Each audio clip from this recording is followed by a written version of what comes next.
The Jimmy Kimmel Live.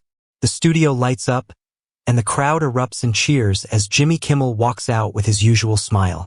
Welcome to tonight. Karoline Levitt, White House press secretary, will be our special guest today. Clapping fills the air, along with a few strange whistles. Levitt walks out, clothed in a tight navy dress, her glance keen but her smile pleasant. She takes her seat, evidently expecting a difficult interrogation. Jimmy doesn't mince words and gets directly to the point. I was just on Truth Social and Trump is tweeting about me at 3 a.m., so I assume tonight will be good. The crowd roars with amusement, with some yelling in joy. Before getting into the tale, leave a comment about where you're viewing from, and don't forget to subscribe to stay up to date on the newest stories. He continues. Karoline, Trump dubbed his new tariffs Liberation Day. What precisely are we liberating? I heard Melania broke free from him last week. Laughter breaks up again, ringing across the studio. Levitt frowns, but remains poised, shooting back immediately. Jimmy, you should stick to humor rather than making up stuff. That is false news and you are aware of it.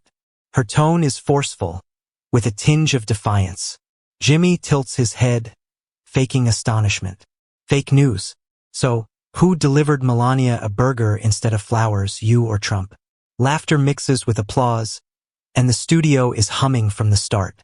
The crowd is still buzzing after Jimmy Kimmel's opening punch, with laughter hardly subsiding when he leans forward. Karoline Levitt, eyes flashing with mischief.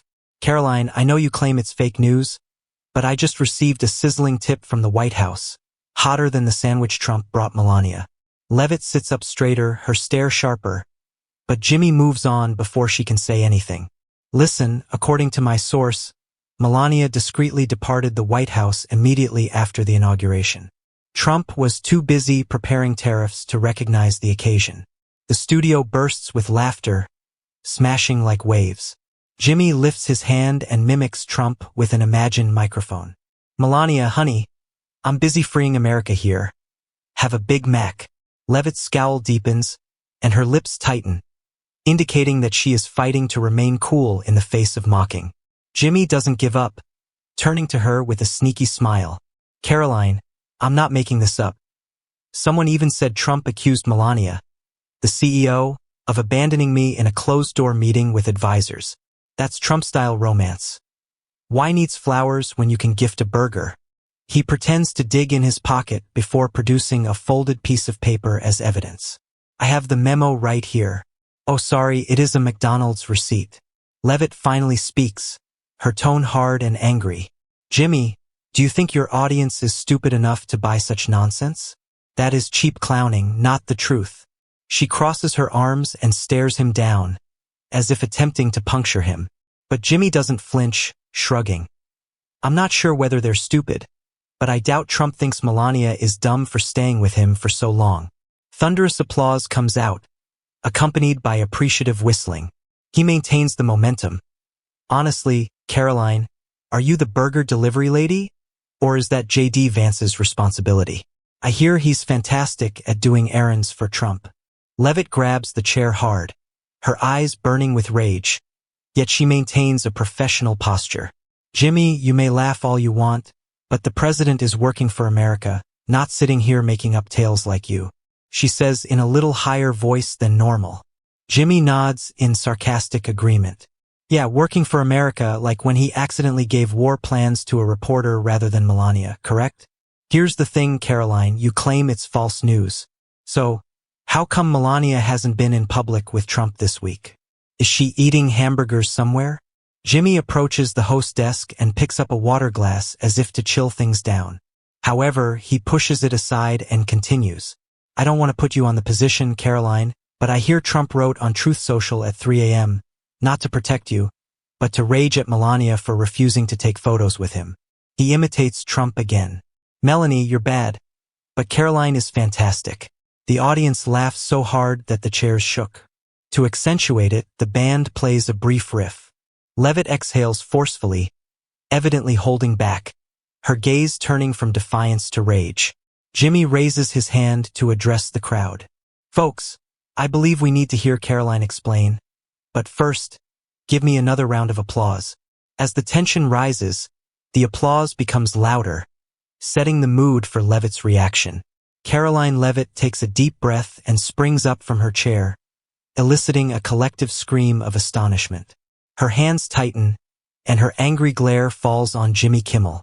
"Jimmy, you think you're smart by thinking up that nonsense." Her voice rips through, echoing across the studio. "You earn a livelihood by mocking others, while President Trump works tirelessly to protect America from individuals like you." Jimmy lifts an eyebrow, his smile unwavering, but before he can respond, Levitt continues, "I gave birth 9 months ago, and 4 days later, I was back working for him. Do you understand what it implies, Jimmy? I've dedicated my entire life to the president's goal. You believe I would be loyal to someone who does not deserve it." She approaches him, her voice increasing with intensity, while you tease him with cheap burger jokes.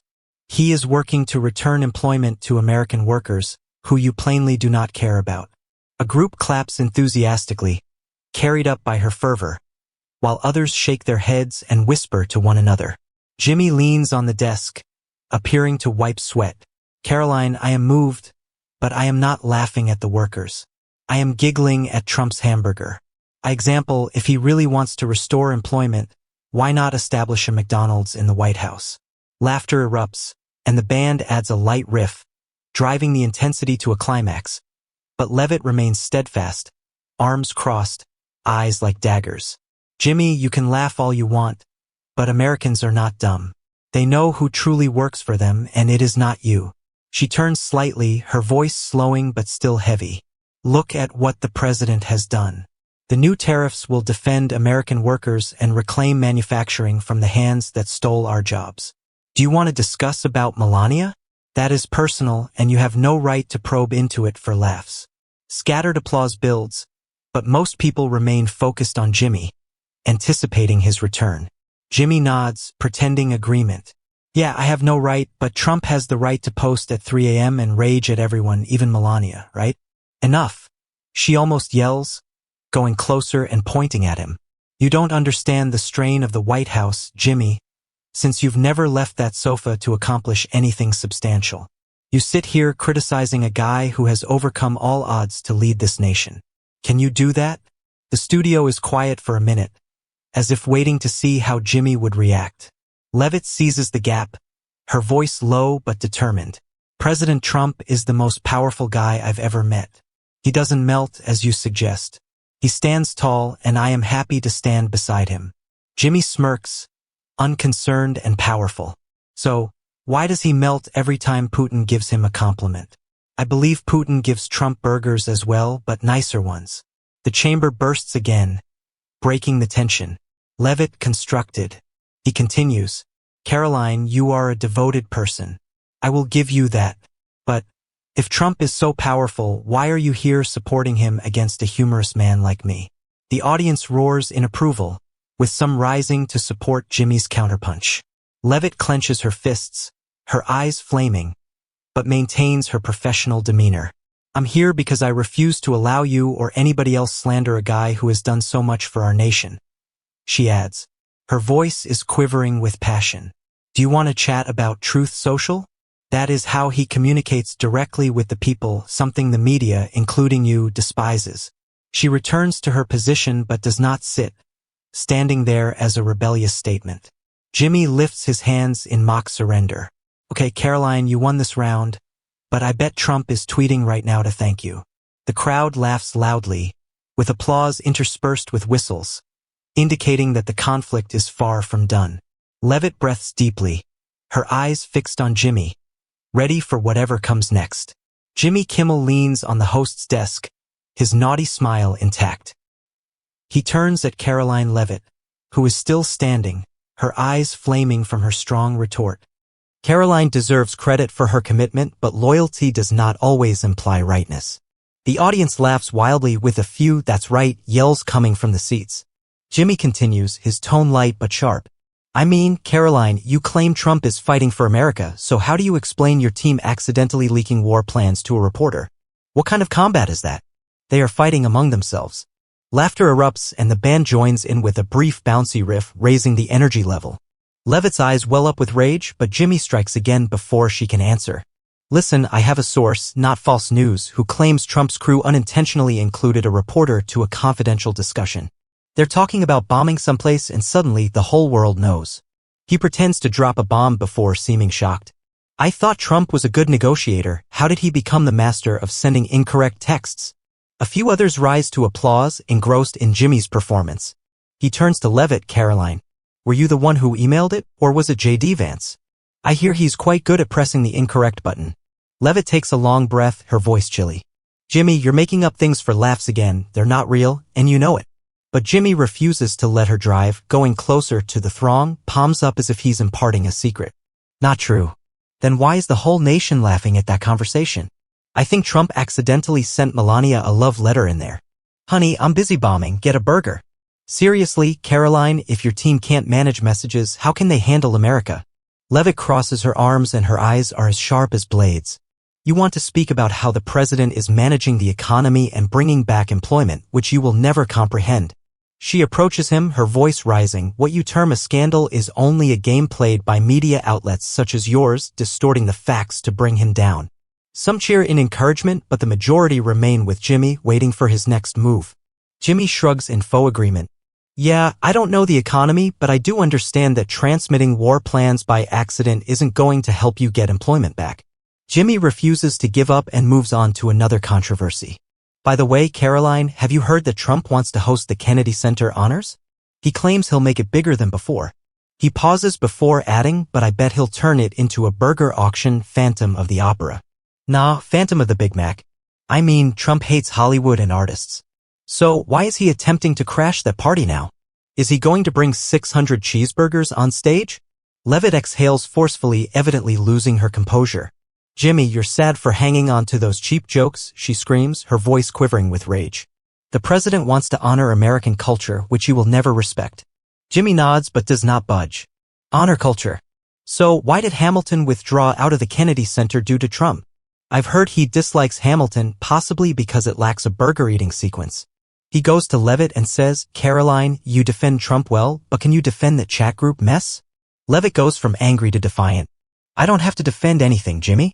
The truth speaks for itself. You're just adept at digging out rubbish for laughs. Jimmy smirks as he moves closer to the host's desk. Garbage. So, why does Trump lose his cool whenever the press questions him? I bet he's tweeting right now to rage at me and perhaps you as well. The crowd laughs wildly with clapping interspersed with enthusiastic yells. The clapping in the room fades, the air is tense as a bowstring from Jimmy Kimmel's continuous bombardment. Karoline Levitt stands there, eyes blazing, fists gripped so tightly that her knuckles become white. She takes a deep breath and abruptly walks closer to Jimmy, causing the audience to scream in astonishment. Enough, Jimmy! She almost yells, her voice reverberating around the studio and drowning out the crowd's whispers. Do you believe you can sit here digging up rubbish and make up lies about the president and his family for laughs? You are mistaken. The gathering goes quiet for a minute, transfixed by her passion until scattered applause erupts from her followers. Jimmy raises an eyebrow, his half-smile intact, but Levitt does not allow him the opportunity to respond. You want to discuss marriage? Look at yourself, Jimmy. She points directly at him, her voice full of defiance. You earn money ripping people apart and insulting them on television. What gives you the authority to judge President Trump or anybody else? While you sit here making cheap burger jokes, he is bringing the nation together and giving millions of people hope. A group claps enthusiastically, apparently moved by her emotions, while others shake their heads, waiting for Jimmy to respond. She takes another stride, her stare fixed on Jimmy as if she was attempting to burn through him. I've seen the president labor all day and night without rest. Do you understand what it means? That is devotion, something you will never comprehend since all you can do is sit behind that desk and chuckle. Her voice shakes with passion, not infirmity. It's a combination of rage and determination. Tariffs, which you criticize, are returning employment to American people and safeguarding them from those who stole their livelihoods. Have you ever done something like that, or do you only look into people's personal life for ratings? The crowd divides immediately, with one side clapping thunderously and exclaiming, "Well said, Karoline." The other whistles in protest, creating a chaotic situation. Jimmy extends his hand, appearing to wipe perspiration. Wow, Karoline, I'm moved, but if Trump is unifying the nation, why isn't Melania cheering for him? The audience celebrates enthusiastically and the band joins in with a fun riff, lightening the weight of Levitt's return. He goes on, I mean, you're loyal, but loyal enough to defend even that chat group that sent war plans by mistake. Levitt's voice slows yet remains heavy. You want to discuss the chat group? That is a media fake, just like you manipulating the facts to bring down the president. But Americans are not dumb. They see what he has accomplished, a better economy, more employment, and a nation that will not bend to anybody. A surge of applause builds louder than before, as if she is bringing some of the audience back to her side. You ridicule the Kennedy Center honors. Trump wants to respect American culture in the authentic sense, not the phony sort Hollywood likes. Jimmy smirks and moves closer to her honor culture. So why did Hamilton abandon it because of Trump? I believe he dislikes the play because it lacks a burger scene. You were pitiful, Jimmy. Levitt shouts, her voice piercing, drowning out the laughs. You don't understand the White House pressures that the president endures because you've just sat here and mocked. Trump is the strongest guy I have ever met. He stands tall against everything, from the media to foreign opponents. Ask the workers and the parents, they know who is fighting for them. A larger round of applause emerges, evidently hitting a chord with some. Jimmy nods, pretending agreement. Yeah, I don't feel pressed, but I watch Trump melting every time he writes on Truth Social at 3 a.m. He turns to Levitt. Karoline, you claim he is powerful. So why are you here to protect him from a hilarious man like me? Can't he do it himself? Laughter erupts again, but Levitt remains there, eyes blazing. Jimmy Kimmel extends a hand to silence the audience, his naughty smile still intact. All right, everyone. I believe we need to take a brief pause to see what the rest of the world thinks about this battle. He approaches the host desk and picks up a prepared iPad. Let's look at real-time responses to X, since if anybody can convert drama into memes quicker than light, it's X. A few appreciative claps ring out.